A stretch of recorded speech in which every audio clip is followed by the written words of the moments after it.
સુરતમાં ઝડપાઈ 4 કરોડની ડુપ્લિકેટ ગુટખા ઉત્તર પ્રદેશ અને રાજસ્થાનથી લાવ્યો હતો જથ્થો.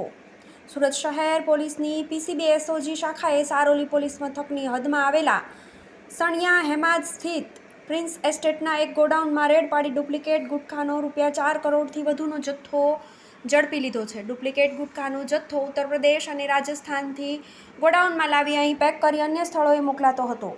પોલીસે આ પ્રકરણમાં કુલ ₹6 કરોડથી વધુનો મુદ્દામાલ જપ્ત કરી 3ને ઝડપી પાડી અન્ય 2ને વોન્ટેડ જાહેર કરી વધુ કાર્યવાહી હાથ ધરી છે. આધારભૂત સૂત્રો દ્વારા પ્રાપ્ત થતી વિગતો મુજબ સુરત શહેર પોલીસની પીસીબી એસઓજી શાખાએ મળેલી બાતમીના આધારે વીતેલા સારોલી પોલીસ મથકની હદમાં આવેલા સણિયા હેમાદ સ્થિત પ્રિન્સ એસ્ટેટના એક ગોડાઉનમાં રેડ કરી હતી. પોલીસે ત્યાંથી ડુપ્લિકેટ ગુટખાનો ₹4 કરોડથી વધુનો જથ્થો ઝડપી લીધો હતો. ડુપ્લિકેટ ગુટખાનો જથ્થો ઉત્તર પ્રદેશ અને રાજસ્થાનથી ગોડાઉનમાં લાવી અહીં પેક કરી અન્ય સ્થળોએ મોકલાતો હતો. પોલીસે આ પ્રકરણમાં ગુટખા ઉપરાંત 2 ટ્રક અન્ય સાધન સામગ્રી મળી કુલ ₹6 કરોડથી વધુનો મુદ્દામાલ કબજે કરી 3ને ઝડપી પાડી અન્ય 2ને વોન્ટેડ જાહેર કરી વધુ કાર્યવાહી હાથ ધરી છે. આ અંગે પોલીસે હજુ સુધી કોઈ સત્તાવાર જાહેરાત કરી નથી.